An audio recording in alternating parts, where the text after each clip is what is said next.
Hello, everybody, and welcome to week 7. This is the final week of the class, and this will deal with postmodern therapies. In Corey's textbook, it deals with chapter 13. And I know that you all just took the test, so this is more of just for your own reference, and I hope that you find these therapies helpful. These therapies actually are pretty recent. Narrative therapy is kind of one of the most recent therapies that I'm aware of, as well as some of the solution focused brief therapies, which were part of this whole very constructivist, very backed by research. So, to a large extent, very CBT, cognitive behavioral, very almost managed care. Because when you deal with things like insurance and getting reimbursed, part of your notes are to write your observations as well as your techniques, and those techniques have to have a backing. So, for example, when you, I know this is beyond this course, but whenever you're writing case notes, you're asked for a diagnosis, and then based on the diagnosis, you have to list the characteristics, and then based on those characteristics, then you have to figure out what techniques should I use. So that is very solution focused based, very brief therapy, and in in my opinion, a lot of it is just techniques. But again, I mentioned that I identify as an existential previously, so um, obviously my goal is not brief therapy, but more of a understanding of personal self-worth, and things like that. So okay, so let's get into the um, kind of the postmodern theories, and I'll highlight some of the kind of the main ideas for this chapter. So, when we talk about narrative therapy, and personally, I have used some of the narrative techniques. I found that they were helpful in working with the immigrant population, because a lot of times they're stuck with one storyline, and part of my role is to help alternate that story, and that's part of kind of the postmodern approach. So one of the concepts that came up is the alternate story, and that's to develop a story that um, the client can see through their own eyes, that doesn't focus so much on that negative script. Um, and then again, that's part of the narrative therapy.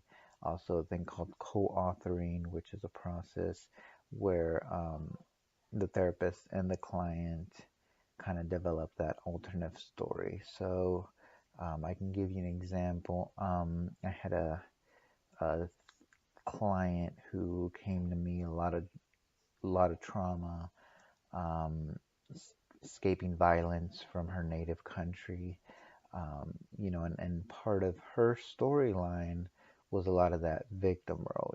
This happened to me, I'm the victim. Um, so part of what I did through the co-authoring and the alternative story, part of my technique was to change it from the victim model to more of the resilient model. So um, this client was not only able to persevere, but she's also thriving in a new country, a new language, new culture, and not many people, can say they do that. I mean, if any of you would go to another country where minimal English or minimal English is spoken, and very different culture, very individualistic, or vice versa, collectivist culture.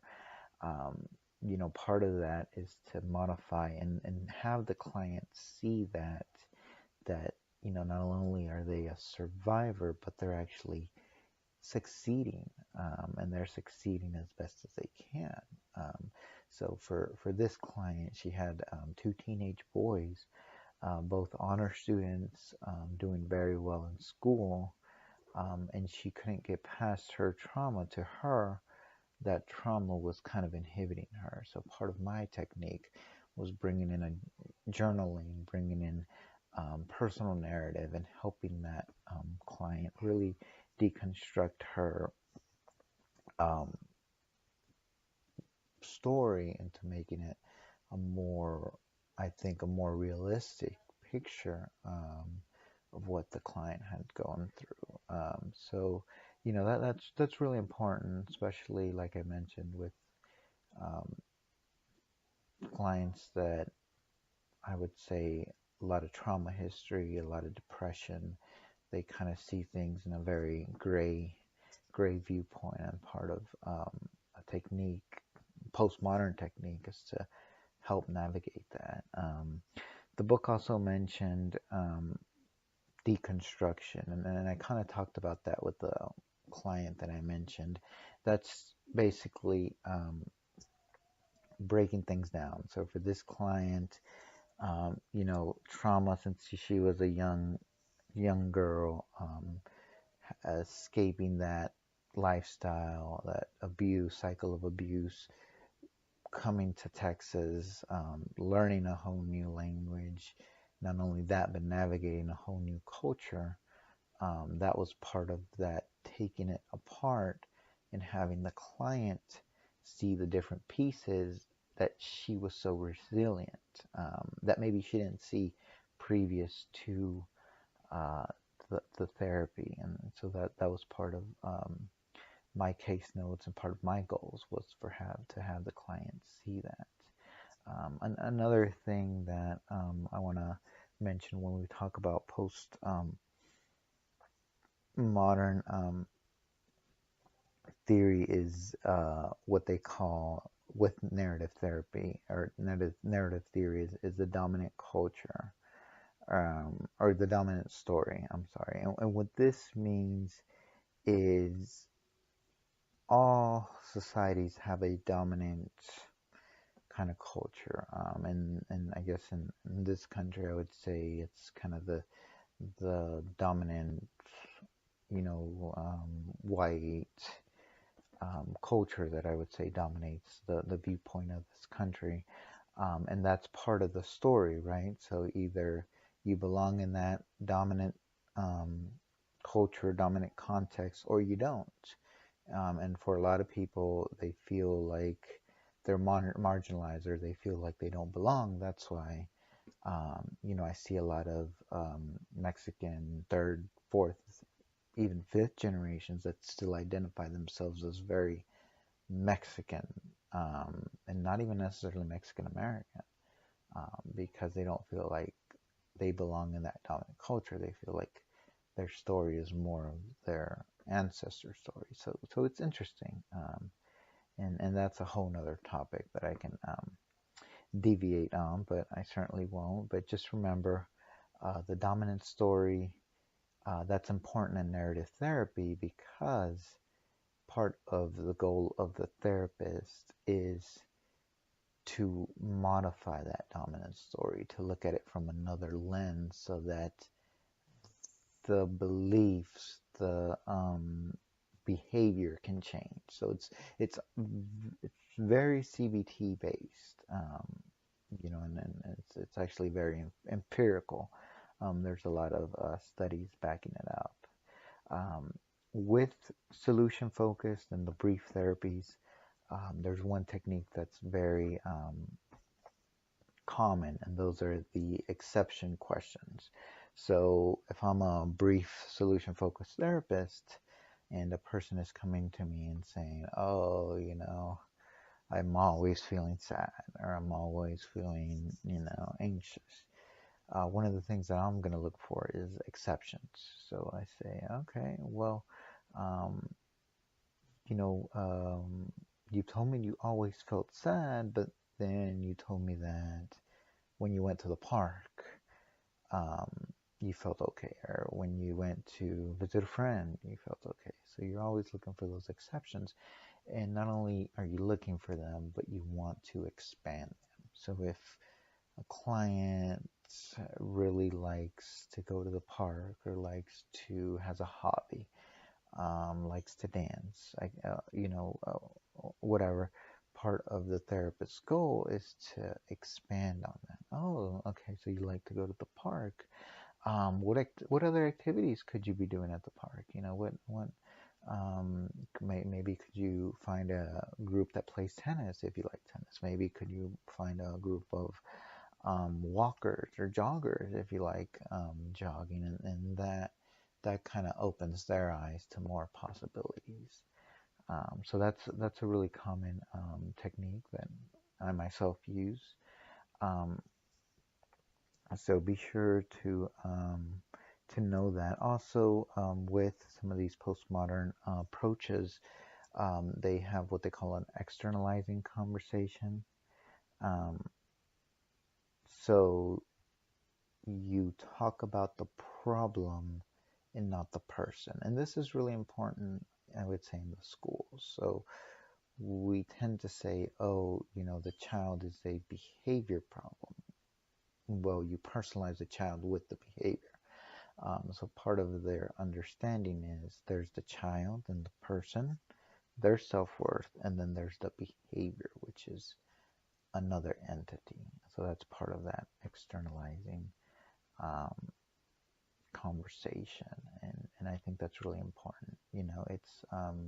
It's almost like I and this is really sad. I see students that tell me, "Oh, I'm ADHD," and I always tell them, "Okay, um, you've been identified with ADHD symptoms, but that's not just who you are. You're an organism. You're a special person. You're just not a ADHD kid." That's kind of the thing that I see a lot. Another thing that is used, going back to Gestalt, but Postmodern does it as well, as the miracle question. So with the solution-focused techniques, they say, imagine that you woke up tomorrow and your problem disappeared. What would that look like? And they would say, oh, I would wake up real happy. I wouldn't have a worry in the world. I would go to the store. I would go spend money, blah, blah, blah. So when you get them to talk about that, that kind of takes them out of the problem. So instead of talking about the problem, I'm depressed, I don't want to do anything, I'm sad. Now you're talking about, oh, maybe if I didn't have this problem, I could do this, or I can do that. So that kind of takes them out of that problem focus, and that's why you get that word solution focused. So that's really common with sessions, and then kind of with solution focus, there's a thing called the mapping, the influence questions, and that's making like almost like a graph where you put like maps and try to organize their thinking. And when they see a visual, it helps a client kind of organize their ideas better. And I think that's really important. I mean, even for kind of a writer, when I think of when I was starting my dissertation, that chapter one, going and doing a lit review, looking at the past literature, looking at past studies, kind of diving into all that. Part of my thinking was, how am I going to organize all this information? I have 40, 50 articles that I've pulled. How can I organize all this to make sense? And that was a very intense process. Um, so just remember, narrative therapy talks about creating a climate where clients see different perspectives, And it's almost kind of like a philosophical. It's I would say it's kind of a derivative of existential. So part of how I use narrative is to change that why. Um, so finding new meaning, finding new possibilities into their life, helping them create that new lens, I would say. So I think narrative has a lot of similarities to um, existential. And another key thing is, a therapist with the postmodern approach, they're always kind of goes into that blank slate. I don't know, help me understand. Um, how can we best address this? If this is something that's bothering you, how can we best work together? Almost kind of like a bonding alliance, which is a lot of client-centered. Certainly don't forget those client-centered techniques, empathy, unconditional positive regard, and congruence. I think regardless of whatever theory you're using, those three things have to be in place. Another thing that it has really hit the research field is positive psychology. I first heard about this from one of the professors at Baylor here in Waco, where he talked about sports performance and looking at kind of what happy people in general do. So the whole thing with positive psychology is instead of looking at the disease, the depressed, the anxious, the PTSD, they're looking at people that excel, people that are generally happy, that are successful.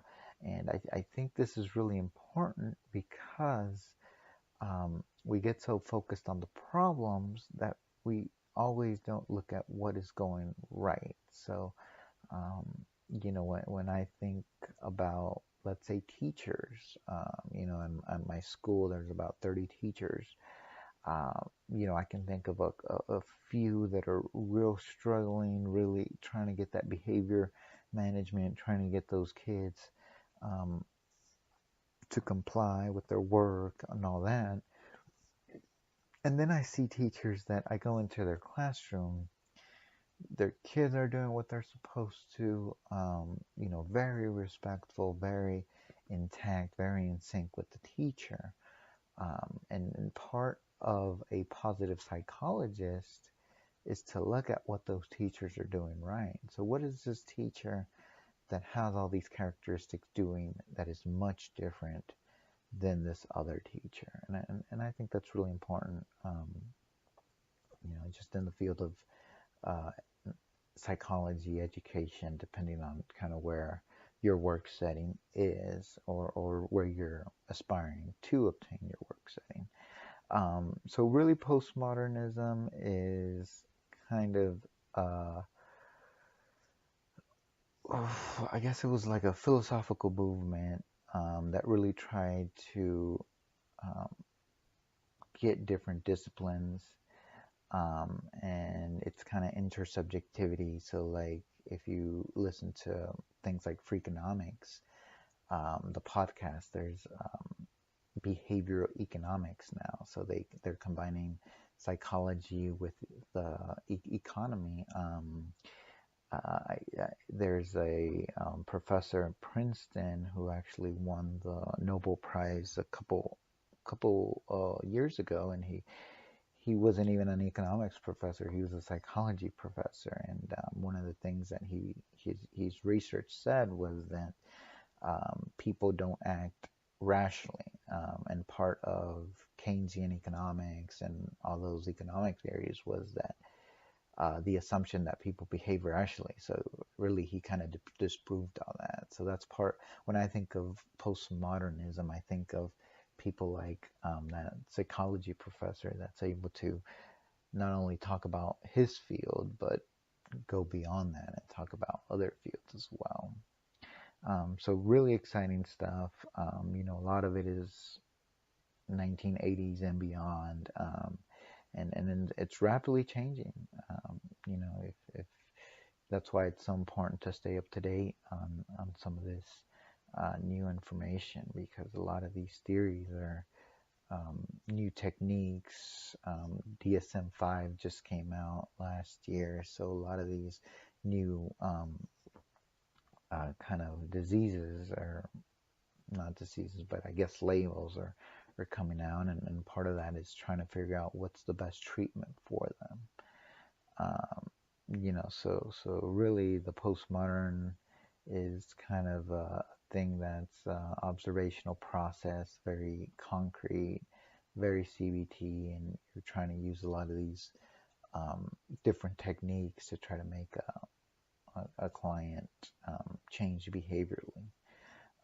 So when we talk about, again, solution focus, one term you might hear is the pre-therapy change. And that's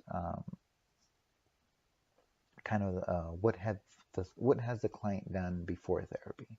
So what has he or she done that has word pre-therapy, and you want to get that, because in therapy you don't want to be suggesting the same things over and over again, because then a client might get into the yes but, yeah but I've already tried that, yeah but, and when you get into that, instead of being the suggester, then you turn it around and you say, oh, okay, well, I see that you've tried a lot of things, and, some of it you've struggled with. And, I would say, well, how do you think we can find something that maybe you haven't tried? Or how do you think you, we might go about in investigating further things that may work currently? So that's kind of a technique that I use a lot. Another thing you might hear in narrative therapy is the problem saturated story. So whenever you hear a story, and this is true, maybe when a friend or a colleague or somebody talks to you and tells a story, maybe they're talking about a student or whatever, I would encourage you to do this. Really listen and listen. Are they talking to the story in a problem saturated story, or are they talking in a way that they're focusing on the solution?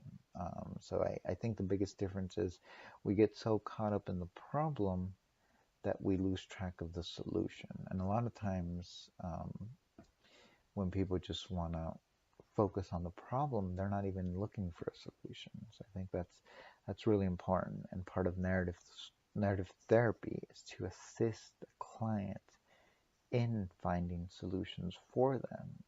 We want to empower. We don't want to create dependency. We don't want to create a focus on us. We want to empower that client. And again, that's part of reauthoring. Helping the client with the help of the therapist create that alternative life narrative. Kind of like I mentioned with the client that I had. You might hear this scaling questions, talking about like from 0 to 10, from 0 to 10, how depressed are you? And that's, the Beck Depression Inventory that we talked about. A lot of that is scaling questions. Another thing that you might hear is social constructivist.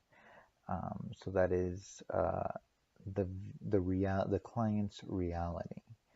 Um, which is part of your therapist's role is to disrupt that. So part of the, kind of like I mentioned with the client that I had, part of my role was to create a different client reality and really empower that client so that she could see not only her self-worth, but also how far she has come, and really put that in perspective. If somebody can say, I've managed to come to a new culture, learn a new language, navigate this new culture, then, this speed bump that's ahead of me, well, that's really nothing compared to what I've already been through. Um, so make sure you're aware of that. Make sure you're aware of solution-focused brief therapy, very popular with managed care. Very almost kind of a derivative of Dr. Ellis. Very therapist is very active. It's very future oriented. We're not talking about the past. We are looking at kind of what's going on right now and what can be done for the future. So it's a very engaging, a lot of homework, a lot of trial and errors, a lot of scaling questions, a lot of surveys. So when you come, you tell me you're depressed. I pull out my Beck depression inventory. Okay, you're at 25. Okay, what can we do to get to 20 by the next week? Okay, what can we do after that to get to 15, et cetera, et cetera. So it's a very intensive process. Um, Another thing you might hear is totalizing descriptions, which is just kind of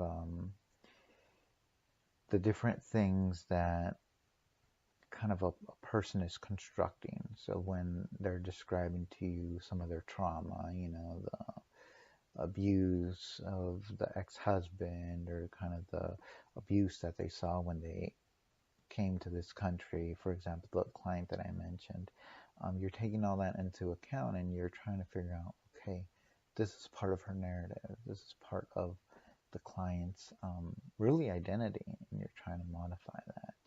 And finally, another thing is the unique outcome. So, every person sees things through their lenses, right? And part of that is to modify from a problem saturated story to, I wouldn't say optimistic, but just more of a realist, because if I say optimistic, it's almost like, putting flowers on something, and that's not what we're trying to do.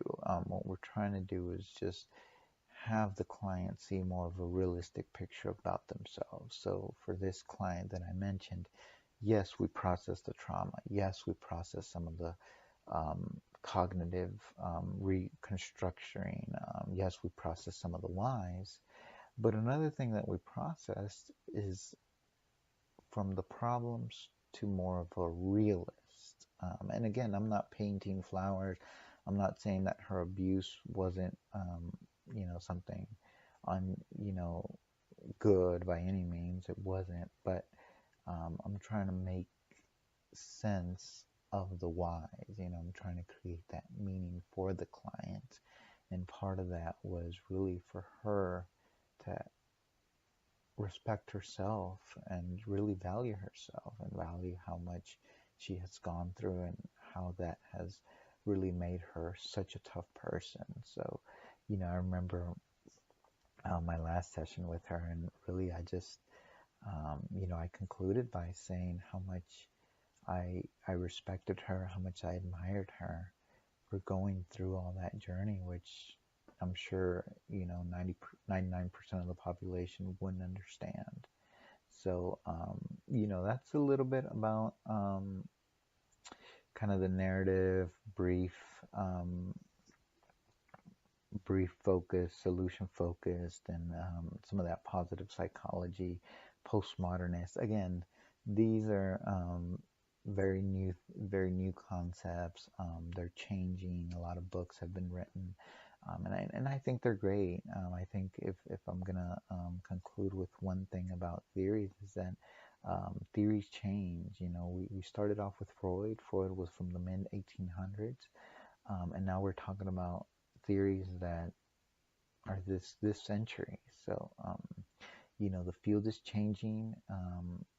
If I can leave you with one thing, I will say that about 25% you're going to learn from the class, but I can't teach you your style. I can't teach you, um, some of the techniques. That really has to be a very active process. So, um, it's if I can leave you with one thing, I could say that don't stop learning because the field is rapidly changing.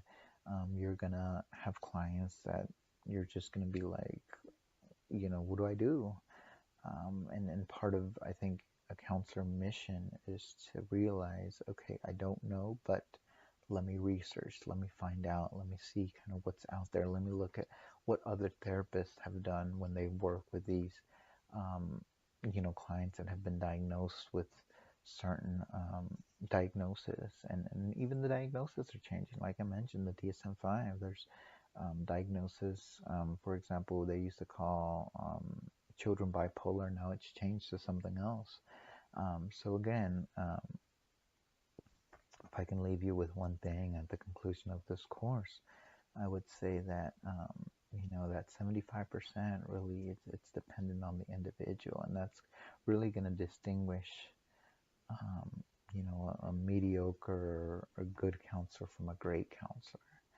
And unfortunately, we already have in the field we already have enough okay or so-so counselors. I think what we're really looking for is great counselors. So thank you again. I certainly enjoyed teaching this class, and I enjoyed reading your papers. And if you have any questions, concerns, feel free to reach out.